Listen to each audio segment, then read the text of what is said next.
오늘은 이사야 15장부터 23장까지 하도록 하겠습니다. 오늘은 하나님의 심판, 북이스라엘 남유다, 그리고 모든 이방 족속을 다 심판하는 그런 내용이 나오는데, 그래서 제가 왜 이렇게 심판을 하실까? 왜 이렇게 다 심판을 하실까? 앞으로 지금 미래에 일어날 심판, 현재 심판, 지금 다 나오잖아요. 그래서, 하나님이 우리의 모든 것을 심판하시는구나. 우리 안에 있는 모든 것을 다 심판하시는구나 하는 생각이 들었어요. 지난 시간에 우리가 바벨론을 심판하는 거, 아시리아, 블레셋을 심판하시는 거, 이걸 봤잖아요. 그러니까 우리 안에 바벨론도 있고, 아시리아도 있고, 블레셋도 있고, 그리고 오늘은 모압을 심판하고, 그 다음에 시리아, 북이스라엘, 에티오피아, 이집트, 그리고 또 뒤에 또 나와요. 이집트, 에티오피아, 바벨론, 에돔, 아라비아, 그 다음에 예루살렘, 두로와 시돈, 이렇게 온 모든 족속을 지금 다 심판한다는 내용이 나오는데, 이게 사실은 우리 안에 다 있는 것 같아요. 우리 생각 안에 다 있어요. 바벨론도 있고, 아시리아도 있고, 블레셋도 있고, 모압도 있고, 시리아도 있고, 이런 모든 요소들이 우리 안에 다 있구나. 그리고 우리 안에 북이스라엘 남유다도 있구나. 예루살렘도 있고, 하나님을 섬기고 싶은 것도 있잖아요. 어쨌든 간에 하나님은 우리 안에 있는 모든 세상, 모든 생각, 모든 것을 다 심판하시는구나. 오직 당신이 만든 이 운명만 딱 남겨놓고, 당신이 형상으로 만들어 놓은 이 육체는 심판할 게 없잖아요. 육체는 그 육체대로 있고, 죽으면 운명 가졌고, 이건 진실이니까. 근데 이걸 떠나서, 그러니까 하나님 앞에 있는 운명, 이걸 떠난 모든 것, 내 안에 들어오는 모든 세상을 하나님은 다 심판하시는구나 하는 생각이 들었는 게 계속 심판만 나오니까 아마 이사야 끝까지 뭐 이런 심판의 내용이 나오지 싶은데 오늘 어쨌든 23장까지 계속 나옵니다. 15장은 하나님께서 모압을 치실 것이다. 네, 모압에 대한 심판이 나와요. 모압을 치실 것이다. 여기 예외가 없어요. 이 심판하는데 심판받지 않는 족속이 없어요. 다 심판해요. 그러니까 어떻게 보면 북이스라엘 멸망하고 남유다도 지금 엄청 거역의 길로 가고 범죄하고 이렇게 하잖아요. 그러니까 하나님 앞에 모든 것이 다 범죄인 거예요. 남유다까지 이제 멸망할 지경이면 세상의 모든 것이 다 심판인 거죠. 그 다음에 16장도 모압에 대한 심판이 이제 쭉 계속 나오고요. 그 다음에 17장은 하나님이 시리아와 북이스라엘을 심판하신다는 내용이 나오는데 이거는 이제 구체적으로 시리아 르신 왕과 북이스라엘의 베가 왕이 남유다를 침략해 들어오고 이런 범죄를 저질렀잖아요. 그래서 이제 심판하신다는 건데 이것은 다마스쿠스를 두고 하신 엄한 경고의 말씀이다. 다메섹, 다마스쿠스는 시리아의 수도죠. 그러니까 시리아를 말하는 거고 에브라임은 무방비 상태가 되고 다마스쿠스는 주권을 잃을 것이다. 이스라엘 자손에게서 영광이 사라지듯이 시리아의 남은 백성도 수치를 당할 것이다. 만군의 주께서 하신 말씀이다. 그날이 오면 그 견고한 성읍들이 폐허가 될 것이다.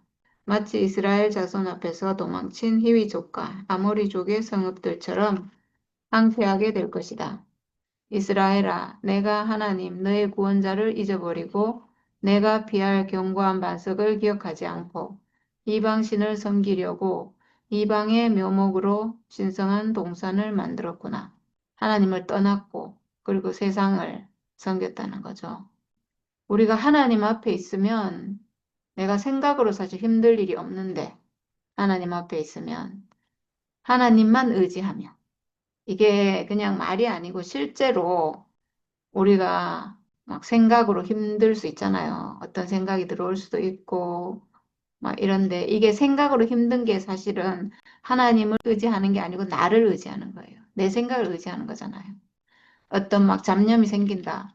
저도 뭐 어제 무슨 일이 있어서 마음이 너무 근심이 됐는데 뭐 근심할 일 있으면 근심이 되고 뭐 마음도 아프고 이런데 그렇지만 나는 또 하나님 앞에 돌아올 사람이잖아요.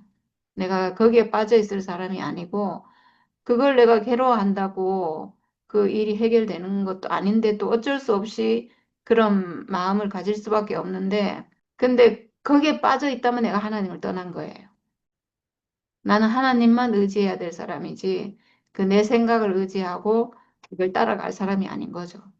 그러니까 하나님 앞에 있어야 된다. 하나님만 의지해야 된다. 이게 말로는 그런데 실제로는 내 생각을 따라가면 이거는 하나님을 의지하는 게 아니죠.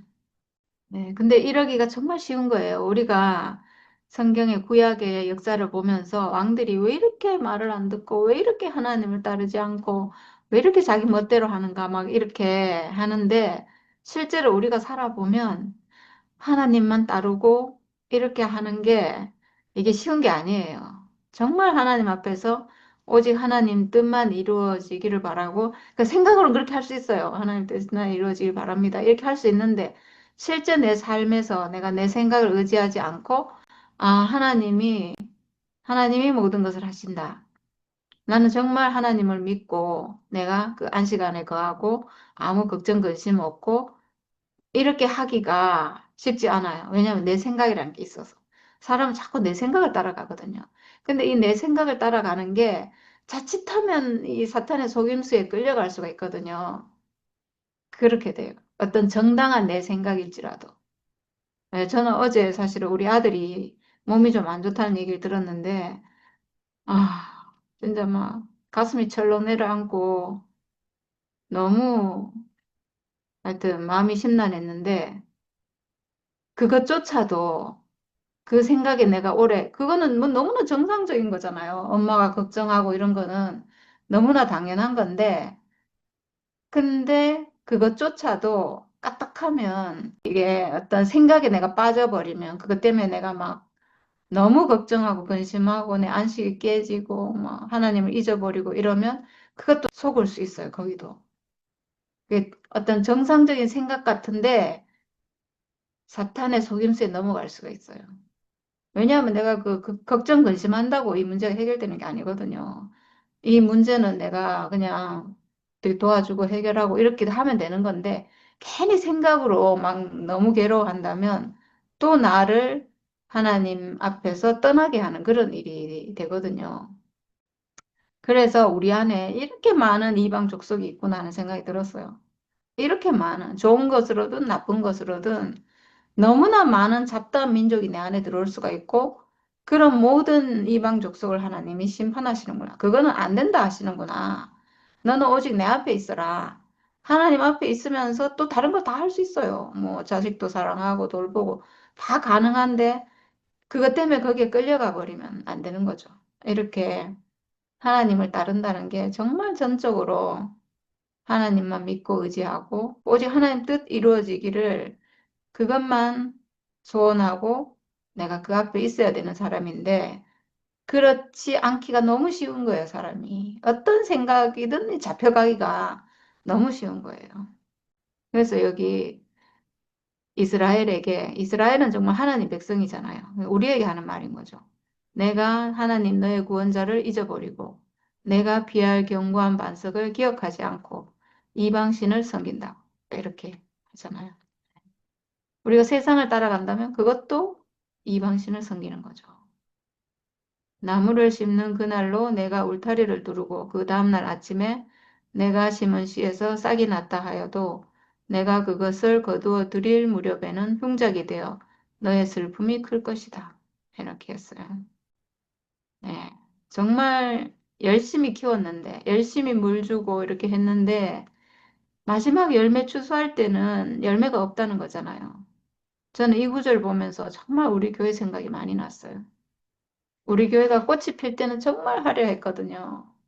정말 뭐 엄청났잖아요. 우리가 여름 집회 한 번 가가지고 끝날 때 피날레를 할 때 찬양하면서 춤춘 걸 한번 생각해 봐요.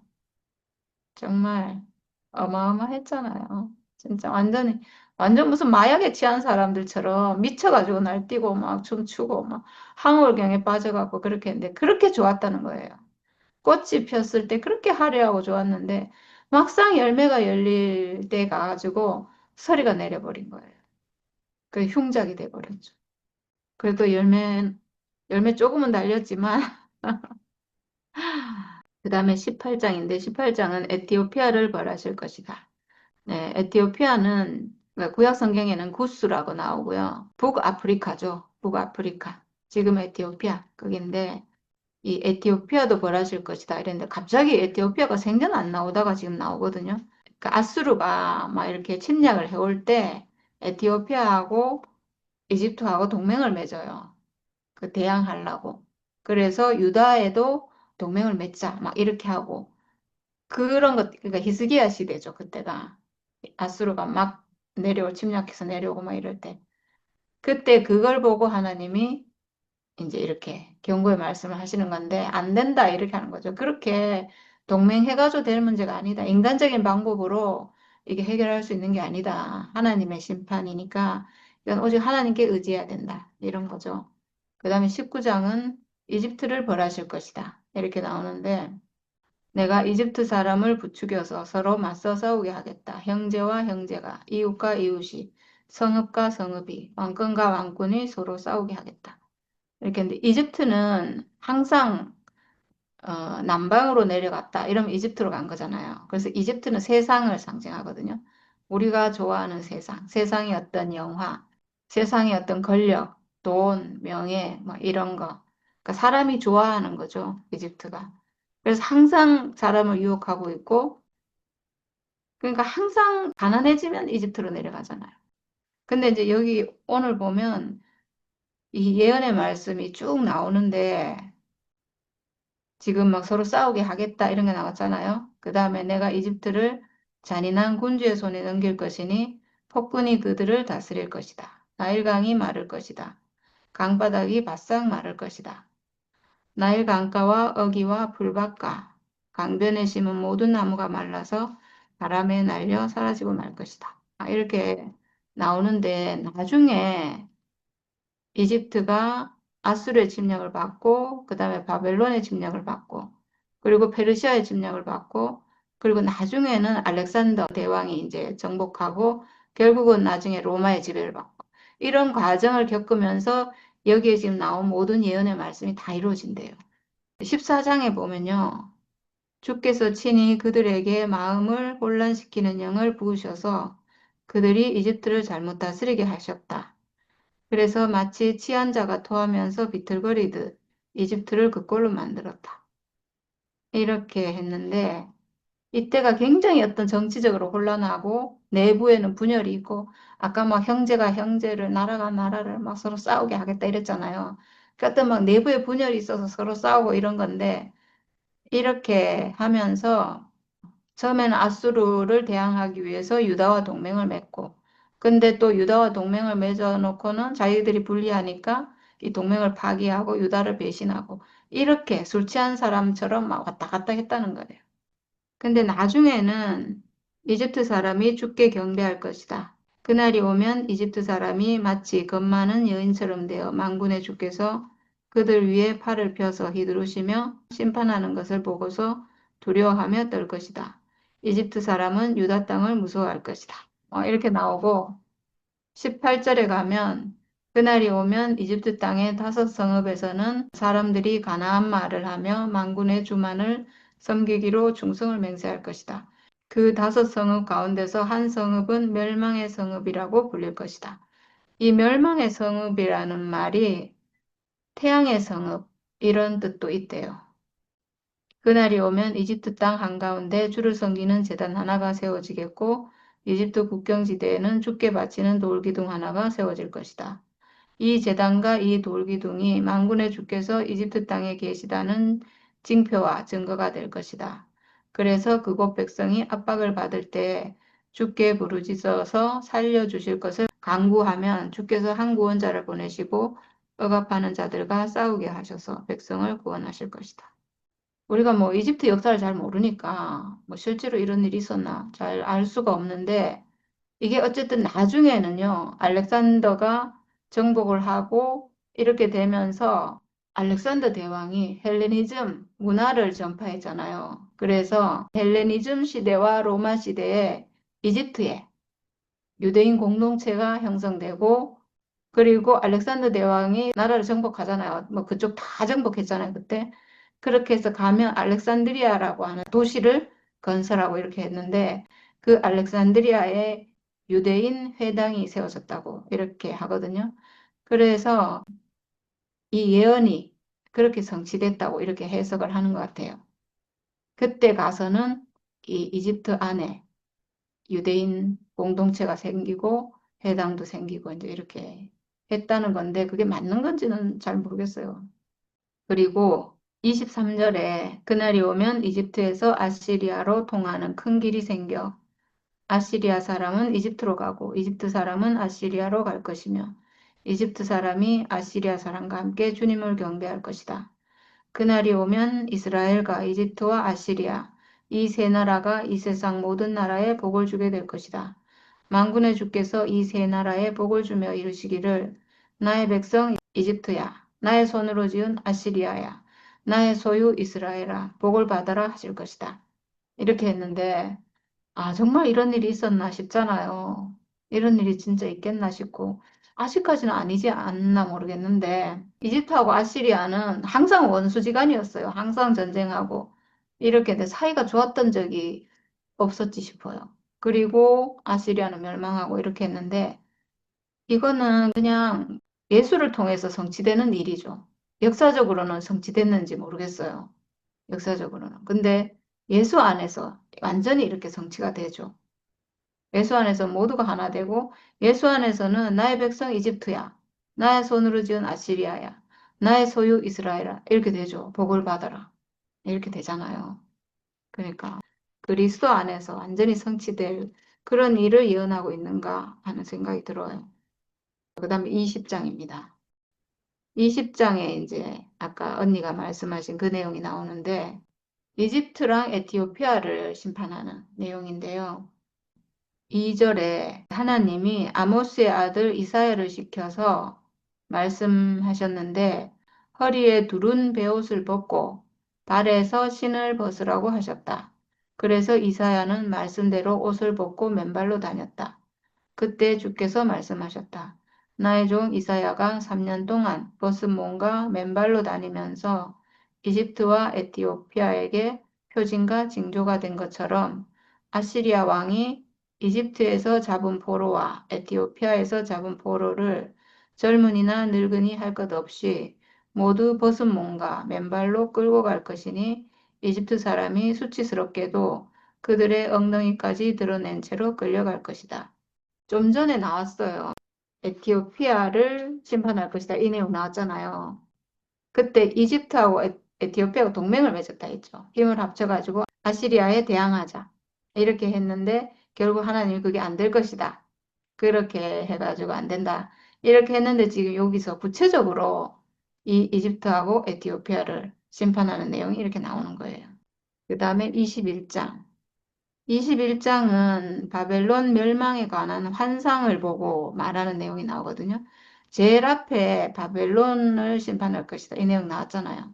바벨론을 심판할 때 굉장히 강력하게 얘기하고, 그리고 바벨론은 사탄의 세력을 상징하는 그런 대적이라고 했는데, 여기 이제 구체적으로 나오는데, 굉장히 이 이사야가 무서웠다고, 막 이렇게 그때 굉장히 고통을 받았다고 해요. 이 환상을 보면서. 그러니까 막 사람이 죽고 막 너무나 무시무시한 광경을 자기가 본 거잖아요. 환상이지만 어쨌든 자기는 본 거니까 그거를 여기 지금 이렇게 적어 놓고 있거든요.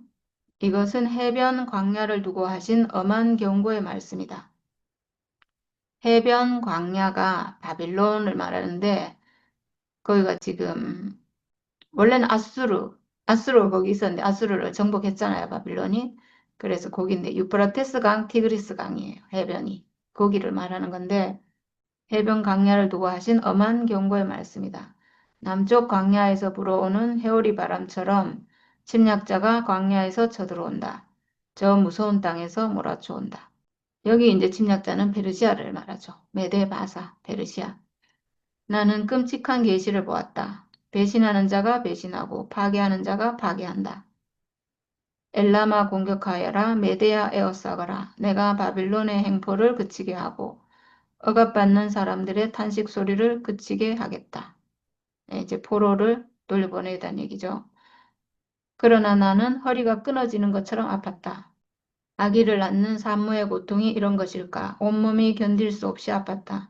그 말씀을 듣고 귀가 멀었으며 그 광경을 보고 눈이 멀었다. 나의 마음은 갈피를 잡지 못하고 공포에 질려 떨었다. 내가 그처럼 보고 싶어한 희망찬 새벽빛은 도리어 나를 무서워 떨게 하였다. 내가 보니 사람들이 잔치상을 차려놓고 방석을 깔고 앉아서 먹고 마신다. 갑자기 누가 명령한다. 너희 지휘관들아 일어나거라. 방패에 기름을 발라라. 이렇게 했는데 잔치상을 차려놓고 막 이렇게 한다고 했는데 이게 아마 바빌론이 멸망할 때 바빌론 왕 마지막 왕이 잔치하다가 지금 저기 쳐들어와서 죽었다고 했잖아요. 그 광경인지 모르겠어요. 주께서 나에게 말씀하셨다. 너는 가서 파수꾼을 세우고 그가 보는 대로 보고하라고 하여라. 기마병과 함께 오는 병거를 보거나 낙이나 낙타를 탄 사람이 나타나면 주의하여 살펴보라고 하여라. 파수꾼이 외친다. 온종일 망대 위에 서 있다. 밤새 경계구역을 계속 지키고 있다. 아, 온다. 한 사람이 병거를 타고 오고 기마병들이 무리를 지어온다. 파수꾼이 보고한다. 바빌론이 함락되었다. 바빌론이 함락되었다. 조각한 신상들이 모두 땅에 떨어져 박살났다. 아, 짓밟히던 나의 결의여, 타작마당에서 으깨지던 나의 동포여, 이스라엘의 하나님 만군의 주께서 나에게 말씀하신 것을 내가 이렇게 그대들에게 전한다. 지금 이사야는 나중에 이루어질 이 바빌론 심판, 바빌론이 멸망하는 것을 지금 환상으로 보고 너무나 생생하게 지금 적고 있어요. 바빌론이 멸망하였다. 바빌론이 멸망하였다. 이거는 우리 안에 있는 선악과가 완전히 멸해졌다. 이런 거죠. 내 안에 있는 선악과가 완전히 나를 그토록 사로잡고 있던, 나를 얼마나 강한 힘으로 사로잡고 있었는데, 내 생각이고 나 자신이니까요. 그랬던 세력이 내 안에서 완전히 멸망했다. 이런 거죠. 그 다음에 뒤에는 에돔에 관한 경고가 나오고요. 그 다음에 아라비아에 대한 경고도 나와요. 그 다음에 이사야 22장은 예루살렘에 대한 경고예요. 예루살렘은 남유다를 말해요. 이것은 환상 골짜기를 두고 하신 엄한 경고의 말씀이다. 환상 골짜기라고 했어요. 좀 특이한 단어인데 예루살렘을 왜 환상 골짜기라고 했을까? 이게 예루살렘을 가리키는 풍자적인 표현이다 이러는데 예루살렘은 시온산, 여호와의 산 이렇게 불렸는데 이제는 완전히 타락해가지고 하나님의 계시와 진리가 아닌 헛된 환상으로 가득 찬 골짜기라는 거예요. 그래서 환상골짜기라고. 영적으로 완전히 타락한 예루살렘의 상태를 말하는데 우리가 생각으로 하는 모든 게 사실 환상이에요. 선악과에 속은 생각으로 하는 게 다 환상골짜기예요. 육체 외에는 이 실제 물질, 하나님 지어놓은 이 흙으로 지어진 이 육체 외에는 다 환상이에요. 그거는 진실이 아니에요. 그건 실제가 아니에요. 하나님 그걸 쓸 수가 없어요. 환상에 불과하기 때문에. 환상이고 생각이고 연기 같은 거고 오늘 있다가 내일 없는 거고 이런 거기 때문에 하나님은 거기에다 당신의 씨를 심지 않아요. 언제 바뀔지 몰라서. 그래서 하나님은 항상 이 육체, 요동하지 않는 이 육체, 그 영원히 변하지 않는 그 육체의 죽음이라는 그 자리에 하나님은 씨를 뿌려요. 당신의 씨를 거기에 뿌려요. 너희가 무슨 변을 당하였기에 모두 지붕에 올라가 있느냐. 그러니까 뭔가 막 소란이 있고 막 적이 침략해 들어오고 하니까 지붕에 올라가서 이제 보려고 올라가 있다는 거죠. 폭동으로 가득 찬 성읍, 법석과 소동으로 가득 찬 도성아. 이번 전쟁에 죽은 사람들은 칼에 맞아 죽은 것도 아니고 싸우다가 죽은 것도 아니다. 이렇게 했는데 예루살렘이 멸망할 때 바벨론 왕이 침략해 들어오잖아요. 공격해서 들어오는데 그때 이 예루살렘 성을 포위를 해가지고 3년 동안 포위하고 있거든요. 왜냐하면 이제 예루살렘 성이 이게 골짜기 산에 있고 침략하기가 굉장히 어렵죠. 그러니까 성벽이 높고 이러니까 그 침략을 못하고 이제 포위해가지고 거기서 양식 떨어지고 물 떨어지고 이러면 나올 수밖에 없잖아요. 그래서 3년을 그 버티고 기다리고 있는 거예요. 나오도록. 그렇게. 그래서 이 사람들이 이제 그 안에서 양식 떨어지니까 기근과 질병으로 죽었다는 거예요. 그래서 칼에 맞아 죽은 것도 아니고 싸우다가 죽은 것도 아니다. 예. 그리고 너희 지도자들은 다 도망치기에 바빴고 활도 한번 쏘아보지 못하고 사로잡혔다. 사로잡힌 너희들도 아직 적군이 멀리 있는데도 지레 겁을 먹고 도망가다가 붙잡혀서 포로가 되었다. 이렇게 했는데 그때 3년간 포위하고 있다가 뭐 성벽 어느 쪽이 뚫렸다는 얘기를 듣고 왕이 도망을 쳐요. 시드기야 왕이 도망쳐서 가다가 붙잡혀 오거든요. 그래서 막 눈알 뽑히고 자기 아들들 죽고 이러고 자기는 그 바벨론으로 포로로 붙잡혀가고 막 이렇게 하거든요. 네, 그러므로 내가 통곡한다. 다들 비켜라. 혼자서 통곡할 터이니 나를 내버려 두어라. 내 딸 백성의 도성이 망하였다고 나를 위로하려고 애쓰지 말아라. 네, 너무 애통해서 위로가 안 되는 거죠. 주 만군의 하나님께서 친히 환상 골짜기에 혼란과 학대와 소란을 일으키시는 날을 이르게 하셨다. 성벽이 흘리고 살려달라고 아우성치는 소리가 산에까지 사무쳤다. 너의 기름진 골짜기들은 병거 부대의 주둔지가 되었고 예루살렘 성문 앞 광장은 기마 부대의 주둔지가 되었다. 유다의 방어선이 뚫렸다. 그때 너희는 수풀궁에 있는 무기를 꺼내오고 이 수풀궁은 레바논 수풀, 레바논 백향목 그걸로 지은 솔로몬의 궁전을 말하는데 그래서 수풀궁이라고 해요. 수풀궁에 있는 무기를 꺼내오고 다윗성에 뚫린 곳이 많은 것을 보았고 아랫못에는 물을 저장하였다. 예루살렘에 있는 집의 수를 세어보고는 더러는 허물어다가 뚫린 성벽을 막았다. 또한 옛못에 물을 대려고 두 성벽 사이에 저수지를 만들기도 하였다. 그러나 너희는 일이 이렇게 되도록 하신 분을 의지하지 않고 이 일을 옛적부터 계획하신 분에게는 관심도 없었다. 네, 그렇게 해서 이제 멸망하게 됐다는 거죠. 하나님을 떠나서 이런 일이 생겼는데 그래도 하나님께 돌아오지 않고 네, 그래서 결국은 완전히 멸망하고 포로로 잡혀가고 네, 이렇게 됐다는 거죠. 그날에 주 만군의 하나님께서 너희에게 통곡하고 슬피 울라고 하셨다. 머리털을 밀고 상복을 몸에 두르라고 하셨다.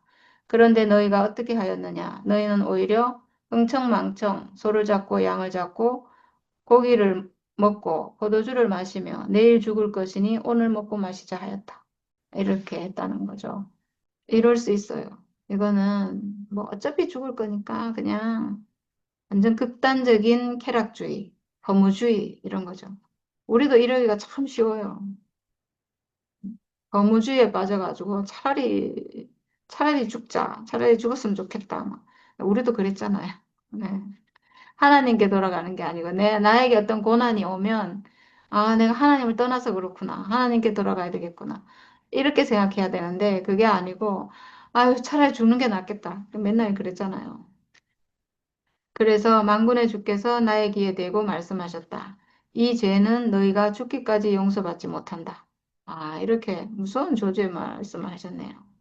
하나님이 징계를 하시면 돌아와야 되는데, 돌아오라고 사실은 징계하시는 건데, 그걸 하나님 앞으로 돌아오지 않고 도리어 예, 이렇게 하는 거는 하나님께 용서받지 못한다는 거죠. 그 다음에 이제 셈나라는 사람이 나오는데 이 사람이 궁중 책임자 그 왕궁의 재정과 행정을 총괄하는 아마도 왕 밑에 있는 최고 책임자가 아니었나 싶어요. 예, 그 사람에게 주 만군의 하나님께서 말씀하신다. 너는 궁중의 일을 책임진 총책임자 셈나에게 가서 나의 말을 전하여라. 내가 이곳과 무슨 상관이 있기에 이곳에 누가 있기에 여기에다 너의 무덤을 팠느냐. 높은 곳에 무덤을 파는 자야. 바위에 누울 자리를 쪼아내는 자야. 그렇다. 너는 건세가 있는 자다. 그러나 주께서 너를 단단히 묶어서 너를 세차게 내던지신다. 너를 공처럼 둥글게 말아서 넓고 아득한 땅으로 굴려버리신다. 이렇게 했어요. 아마도 이 사람이 굉장히 사치와 허영이 있는 그런 사람이라고 하거든요. 그러니까 굉장히 높은 자리에 있으니까 자기 무덤을 아주 높은 곳에 왕처럼 자기 무덤을 높은 곳에 왕의 무덤처럼 이렇게 만들고 자기 건세를 믿고 이제 왕처럼 이렇게 했다는 건데 근데 하나님이 세차게 내던지시고 공처럼 말아서 굴려버리신다 이런데 이제 그 직위에서 떨어질 것이다 이런 얘기죠. 내가 거기에서 죽을 것이다. 내가 자랑하던 그 화려한 병거들 옆에서 내가 죽을 것이다. 그리하여 너는 너의 상전의 집에 수치거리가 될 것이다. 내가 너를 너의 간직에서 쫓아내겠다. 그가 너를 그 높은 자리에서 끌어내릴 것이다. 이렇게 하고 그 다음에 이제 이 사람 대신에 엘리야김이라는 사람을 이제 세우는데 그날이 오면 내가 힐기야의 아들인 나의 종 엘리야김을 불러서 너의 간복을 그에게 입히고 너의 띠를 그에게 띠게 하고 너의 권력을 그의 손에 맡길 것이니 그가 예루살렘에 사는 사람들과 유다 집안의 아버지가 될 것이다. 네, 이렇게 했는데 이 엘리야김이라는 사람이 국내 대신 또는 뭐 국맡은 자 이렇게 나오거든요. 그러니까 궁궐 책임자 뭐 이런 사람일 거예요. 근데 이 사람이 아주 잘할 거라는 거죠. 유다 집안의 아버지가 될 것이다 이랬으니까 아버지처럼 돌볼 것이다.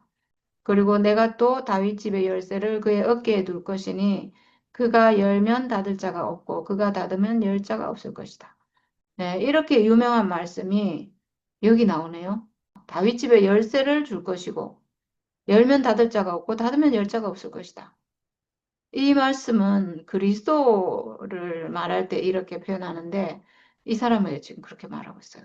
이 사람도 그리스도의 예표인 거죠. 다윗 집에 열쇠를 주겠다. 이거는 굉장히 놀라운 말이죠. 다윗의 권위를 지금 위임해서 열쇠를 주겠다 이거잖아요. 왕의 권위를 가진 사람이 될 것이다. 하나님 나라의 문을 여는 열쇠를 줄 것이다. 이건 그리스도예요. 그리스도에 대해서 하는 말을 지금 이 사람에게 하고 있어요. 그래서 그 사람을 단단한 곳에 잘 박힌 목같이 내가 그를 견고하게 하겠으니 그가 가문의 영예를 빛낼 것이다.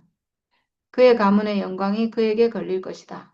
종지에서 항아리에 이르기까지 모든 작은 그릇들과 같은 그 자손과 족속의 영광이 모두 그에게 걸릴 것이다. 이렇게 써요. 그러니까 이 사람이 참 이때 대단하게 쓰인 것 같은데, 근데 그 뒤에 구절을 보면 만군의 주의 말씀이다. 그날이 오면 단단한 곳에 잘 박힌 못이 삭아서 부러져 떨어질 것이니 그 위에 걸어둔 것들이 산산조각이 날 것이다. 이것은 주께서 하신 말이다. 이렇게 했는데 지금 바로 위에 엘리야김을 단단한 곳에 잘 박은 못같이 이렇게 견고하게 하겠다고 했는데 뒤에 가서는 이 못이 삭아서 부러져서 떨어지고 거기에 지금 자기 모든 집안의 영광이 이 사람에게 달려있다 했잖아요. 그래서 이 못이 삭아서 부러지니까 그 위에 걸려있는 게 다 산산조각이 난다. 다 떨어진다. 이 얘기인데 결국은 이 사람도 이제 이렇게 된다는 거죠. 뭐 어떤 일이 있었는지는 얘기가 없으니까 모르겠는데 하여튼 결국은 이 사람도 끝까지 뭐 충성하지는 못하고 모르겠어요. 뭐 무슨 일이 있었는지 모르겠는데 하여튼 이런 예언의 말씀이 나오네요. 네, 그 다음에 오늘 이제 마지막 이사야 23장은 아까 말씀했듯이 두로와 시돈에 대해서. 두로와 시돈은 거기가 바닷가기도 하고 항구 도시예요. 그래서 무역 중심 도시, 무역이 아주 활발한 그런 도시거든요. 그래서 여기에 뭐 이런저런 얘기가 많은데 두로와 시돈에 대해서 이제 쭉 얘기를 나오는데 이 두로와 시돈은 무역하는 도시 뭐 이런 데니까 이게 나라와 나라가 막 이렇게 오가고 이런 데잖아요. 그리고 어떤 나라가 집권을 하면 또 거기가 무역하는 도시로 쓰이고 항구 도시니까 이렇게 하는 거예요. 그래서 나중에 이제 다 파괴될 거고 망하고 막 이렇게 될 건데 나중에 그날이 오면 70년 동안 두로가 잊혀지겠으나 70년이 지난 뒤에는 두로가 창녀의 노래에 나오는 주인공처럼 될 것이다. 이렇게 하고 17절에는 70년이 지나가면 주께서 두로를 돌보아 주셔서 옛날처럼 다시 해상무역을 하게 하실 것이다. 그때 두로는 다시 제 몸을 팔아서 땅 위에 있는 세상의 모든 나라의 돈을 끌어들일 것이다. 이렇게 했어요. 두로가 장사를 해서 벌어들인 소득은 주의 몫이 될 것이다. 두로가 제 몫으로 간직하거나 쌓아두지 못할 것이다. 주를 섬기며 사는 사람들이 두로가 벌어놓은 곳으로 배불리 먹을 양식과 좋은 옷감을 살 것이다. 이렇게 했는데 여기 보면 참 특이하게 두로가 회복이 되긴 되는데 회복이 돼서 다시 해상무역을 하는데 창녀처럼 될 것이다. 제 몸을 팔아서 사는 사람처럼 될 것이다. 뭐 이런 얘기가 나와서 이게 도대체 무슨 얘기인가 싶었는데 여기가 지금 무역하는 데잖아요. 그래서 아수르가 점령하기도 하고 바벨론이 점령하고 그리고 또 페르시아가 점령하고 나중에는 알렉산더가 점령하고 또 로마가 점령하고 막 이렇게 되는데 그렇게 그렇게 쓰인다는 거예요. 그렇게 누가 주인이 되냐에 따라서 여기에도 쓰이고 저기에도 쓰이고 막 이렇게 하니까 이제 장녀의 노래에 나오는 주인공처럼 될 것이다. 이렇게 말했다고 그렇게 해석을 하더라고요. 그게 맞는 건지는 잘 모르겠는데 하여튼 이런 식으로 지금 이사야의 글이 다 어떤 상징이에요, 상징. 그리고 지금 먼 미래에 이루어질 어떤 일을 계시로 보고 지금 말하는 거잖아요. 그래서 이루어진 것도 있고 안 이루어진 것도 있고. 근데 이제 영원히 그리스도 안에서는 영원히 이루어지는 그런 계시인 거예요. 이 모든 계시의 말씀은 그리스도 안에서 완전히 다 성취되는 그런 일이고, 그리고 이 모든 족속, 이 모든 민족이 사실은 내 안에 다 있어요. 내 안에. 내 안에 하나님의 백성인 유다도 있어요. 이 하나님께 쓰여질 가나안 땅은 내 육체거든요. 하나님이 지어주신 내 몸, 내 육체. 하나님 형상으로 지어진 내 육체고. 그리고 이방의 온갖 족속이 내 안에 다 들어와 살아요. 내 머릿속에 생각 안에 다 들어와 사는데 예, 근데 이 지금 내 몸이 이 유다가 지금 타락했잖아요. 유다가 하나님을 떠나고 범죄하고 죄악을 저지르고 막 이랬잖아요. 그러니까 내 육체가 팔려가서 하나님 형상으로 쓰여지지 못하면 내 안에 들어온 모든 이방 족속이 다 나를 변질시키고 나를 이탈시키고 하나님께 쓰이지 못하도록 이렇게 만드는 그런 족속이 되잖아요. 그래서 하나님이 이 유다가 멸망하고 나서 모든 이방 족속을 다 심판하는 것 같아요. 지금 하나님의 백성이 유다가 자기를 잃어버렸는데, 자기 땅을 잃어버리고, 자기 존재를 잃어버리고, 내가 하나님의 형상인 육체인데 사탄에게 쓰여지고, 이렇게 되니까 완전히 이방 족속이 내 안에 들어서 판치는 거잖아요. 그러니까.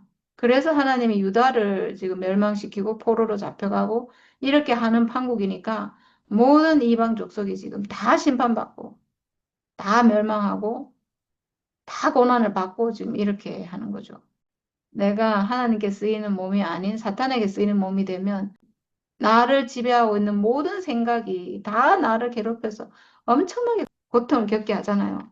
그러니까 오늘 많은 민족이 심판받고 고난받고 뭐 이렇게 멸망하기도 하고 이렇게 하는데 그게 다 내 안에 있는 일인 것 같아요.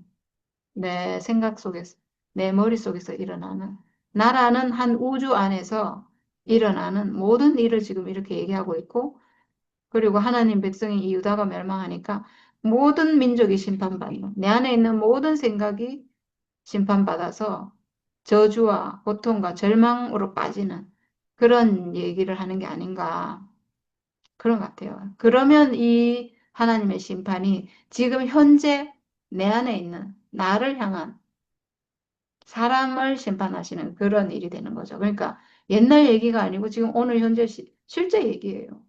실제 얘기.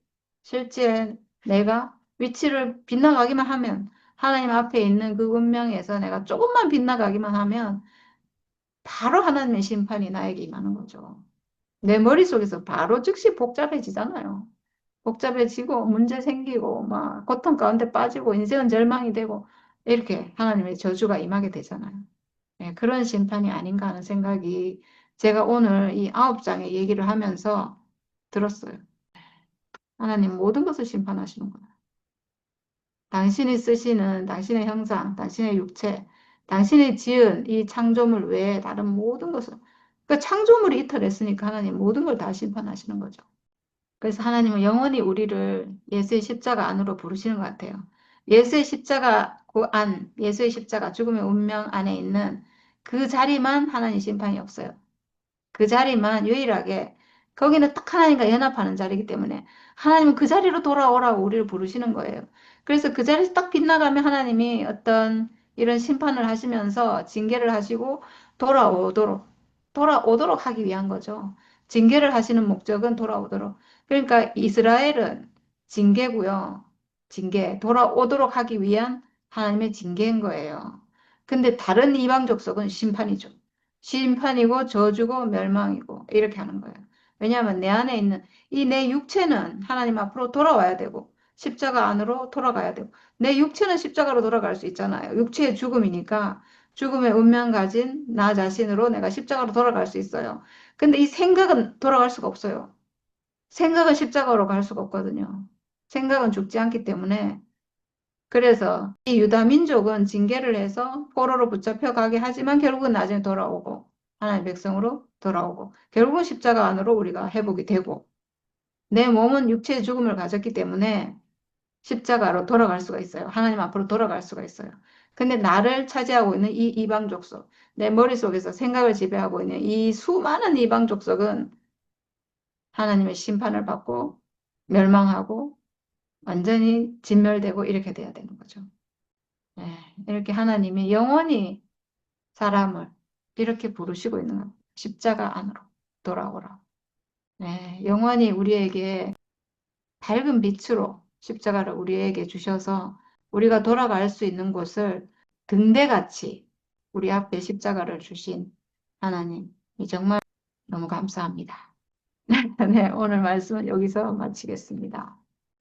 오늘 이 하나님 백성인 유다와 이스라엘, 이 이 두 나라와 다른 이방 족속의 나라, 이 두 가지가 왜 이렇게 장황하게 소개되어 있는지 오늘 그걸 갖다 간단하게 이렇게 정리가 되니까 알아듣기가 너무 쉽네요. 이방 나라는 심판이 끝난 거예요, 심판. 돌아갈 곳이 없는 거죠. 돌아갈 곳을 사실 그 사람들은 돌아갈 곳을 모른다 할 수 있고 또 돌아갈 곳이 없는 거죠. 그게 어쩌면 저주가 아닌가 싶어요. 그런데 이제 하나의 백성인 유다와 이스라엘은 돌아오는구나. 아, 이스라엘 모르겠네. 이스라엘도 모르겠네. 이스라엘 회복됐나? 남유다는 돌아온 게 확실하고 북이스라엘은 못 돌아오지. 못 돌아오네.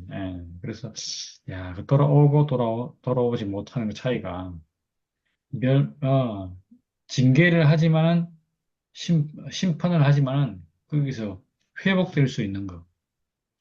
야, 이게 차이구나. 지금 보더라도, 우리가 어떤 고난이나 환란을 겪으면, 하나님이 없는 사람들은 뭐라 그래요? 그냥, 아, 이거 막, 운이 안 좋다든지, 내가 재수가 나빴다든지, 이러고 말잖아요.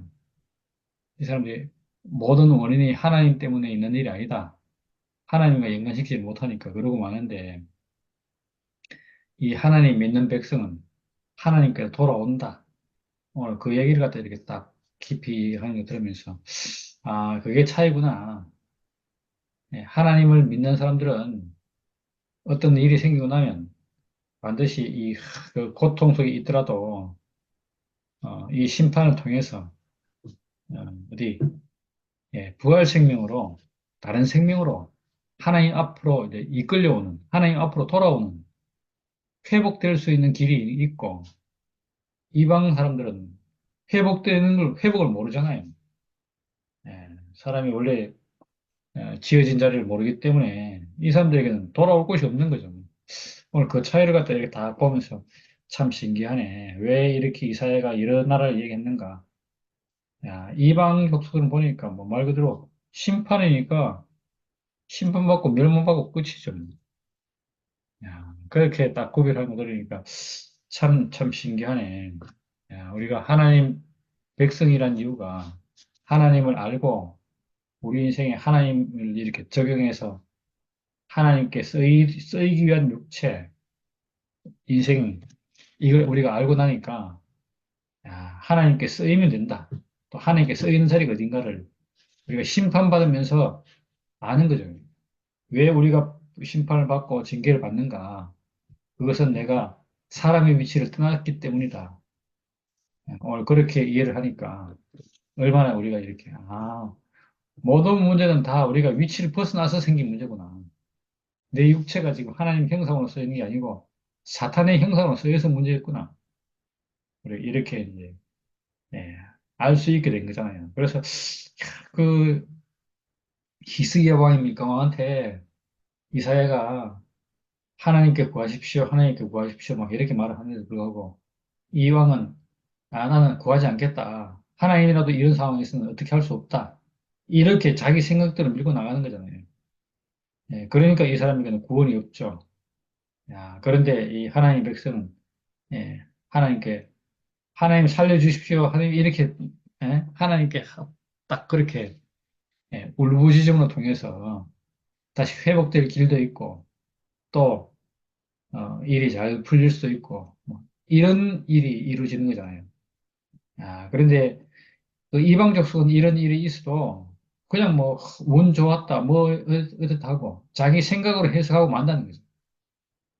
그래서 야, 하나님 백성과 이방 사람이 차이가 그거구나.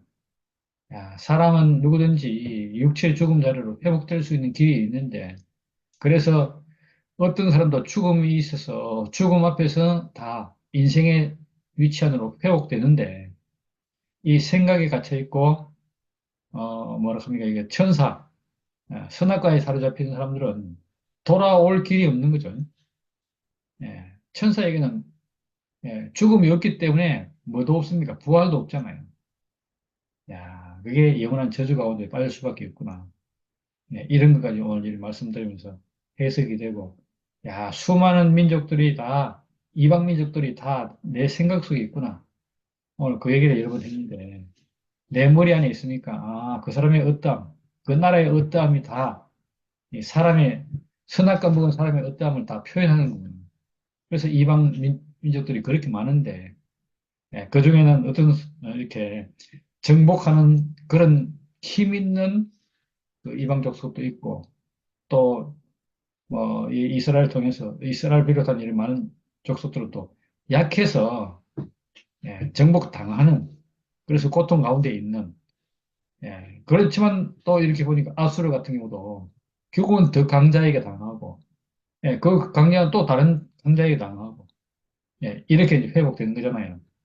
야, 그걸 보면서 참 우리가 그런 굴레에서 빠져나와서 사람이 지어진 목적 안에서 우리 인생, 우리가 하나님이 주신 소명을 발견하고 하나님 앞으로 회복되어서 참 인생을 살다 간다는 것이 얼마나 큰 축복인지 오늘 그걸 갖다 이렇게 다른 족속들과 이 하나님 백성의 족속, 이스라엘 족속 이렇게 구분을 통해서 오늘 그걸 갖다가 확실하게 이걸 보여주니까 하나님의 백성이 얼마나 이렇게 자부심을 가질 수 있고 또 회복될 수 있는 길이 있는 그래서 사람의 위치로 돌아와서 참 사람의 모습을 살 수 있는 그런 기회가 우리에게 주어질 수 있다는 것이 얼마나 큰 복인지.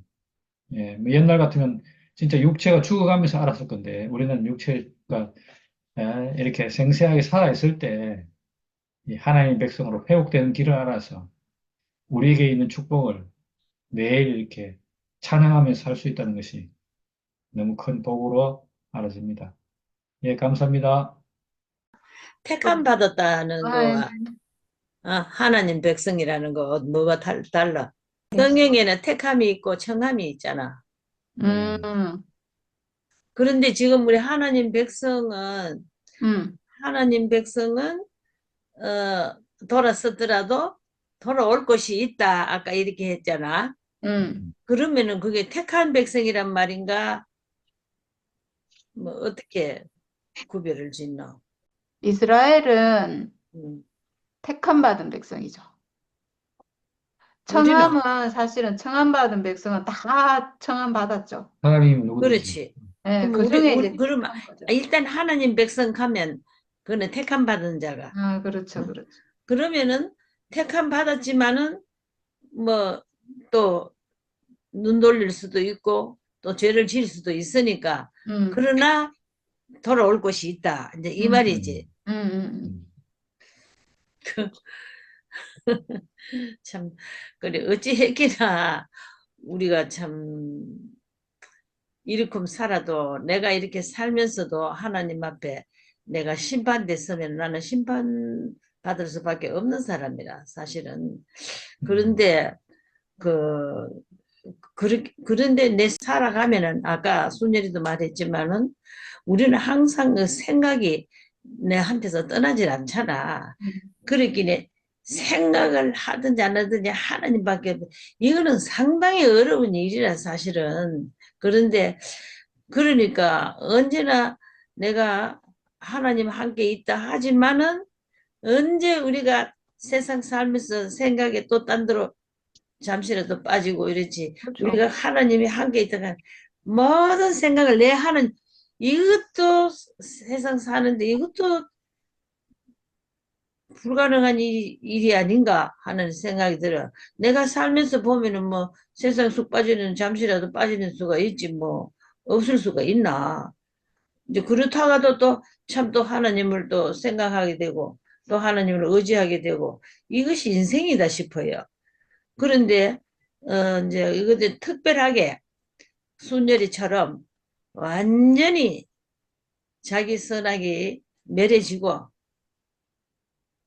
완전히 이 생명으로만 완전히 어, 모든 그 영적 경험을 통해서 이렇게 사는 사람하고는 완전히 그게 거리가 안 있나 이런 아니, 생각 그렇지 들기도 않아요. 저는 응. 완전히 회복돼가지고 완전히 선악과가 없는 게 아니고 저는 승리하는 무기를 회복한 거예요.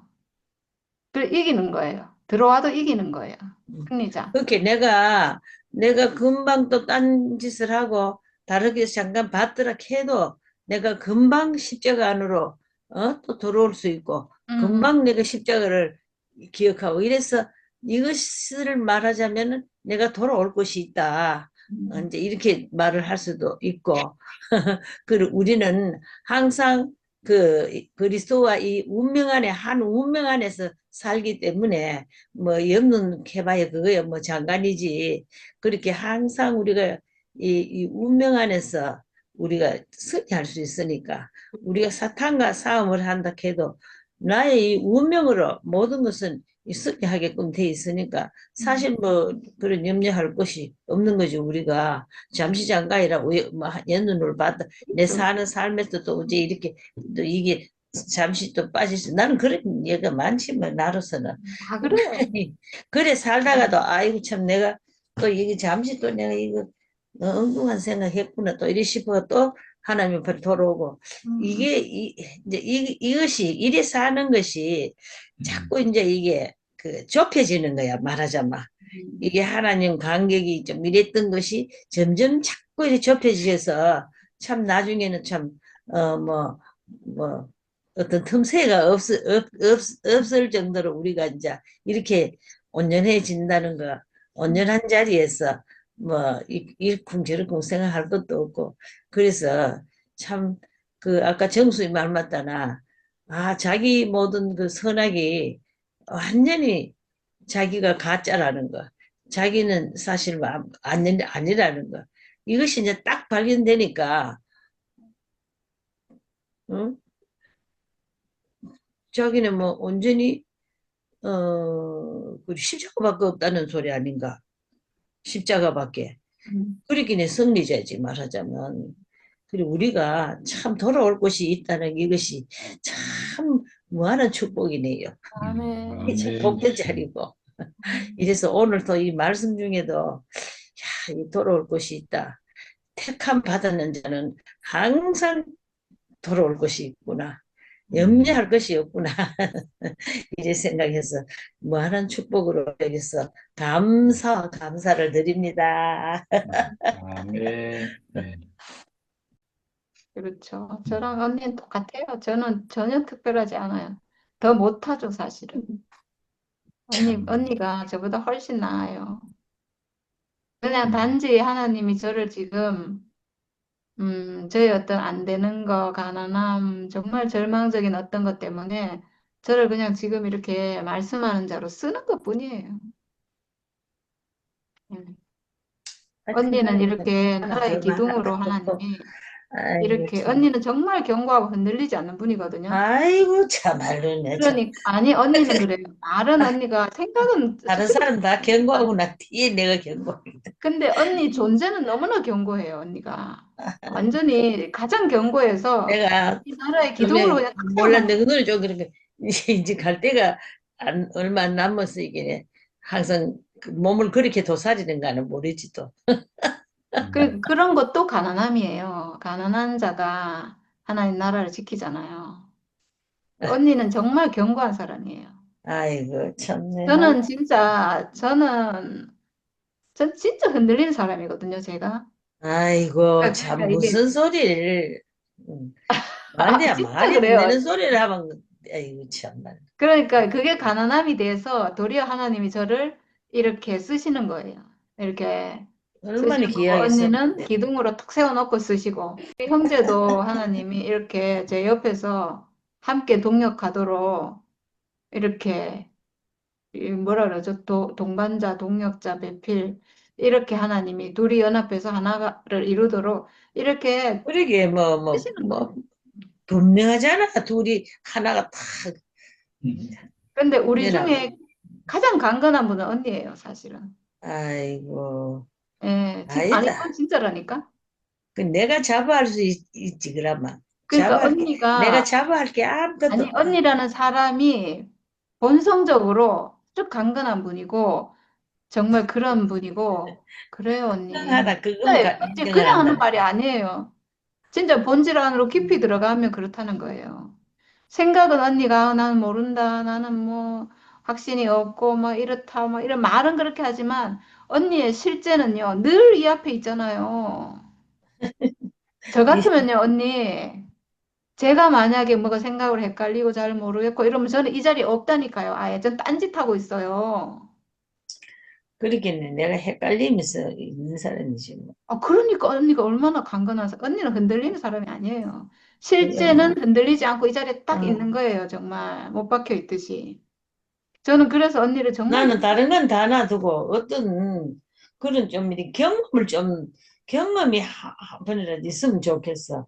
이날이 그날이고 그날이 이날이고 뭐 힘이 야이 그렇다 내가 사실은. 그래도 하나님이 그런 언니를 지금 쓰는 거 얼마나 어, 소중하게 쓰는지 몰라요. 몰라 그렇게 소중히 쓴다 카니 난도 할 말이 네, 없네. 그러니까 귀하죠.